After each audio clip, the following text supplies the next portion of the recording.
আরে কি কই, ভাড়া দিতে না পারলে বাসা ভাড়া নিছো কেন? প্লিজ আর কয়েকটা দিন সময় দেন। আর কয়দিন? ভাড়া দিতে না পারলে ভাগো। এমন একটা সহজ সরল জামাই আমার, খালি সবাইকে বাকি দেয়। আদনান, এইগুলি বাকির খাতায় লিখে রাখো, কোনো সমস্যা নাই। এই এখানে কোনো বাকিটাকে চলবে না। এই মাসে এটা নিয়ে কতবার বাকি নিছো? সিনথি, তুমি সব কি করতেছো? গাপু ভাই, আপনি যান। তোমাদের কারণে আমার ব্যবসায় লাল বাতি জ্বলতেছে। এখন তো সবারই অবস্থা খারাপ, ওরা তো রুটি আর ডাল খেয়ে দিন পার করতেছে।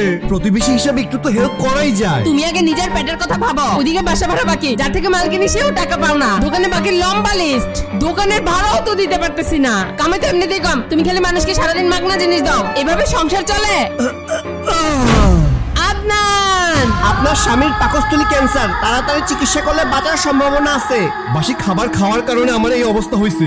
ভালোই হয়েছে, আমার মতো লোক এই পৃথিবীতে থেকে কি লাভ। একেবারে ফ্রেশ তরমুজ, 200 টাকা দাম। সিনথি, এই তরমুজটা পচা বাসি ছিল। আমি তরমুজের পচা জায়গাগুলো ফেলে দিয়ে ভালো জায়গাগুলো পিস পিস করে রাখছি। নট ফেয়ার, মানুষের সাথে প্রতারণা হইতেছে। সে লাভ হবে, এটা মোটেও পচা বা বাসি না। অনেক কষ্টে পেয়েছি, তুমি কি আমার কামাইকে নষ্ট করবে নাকি? টাকা দিয়ে দিছি।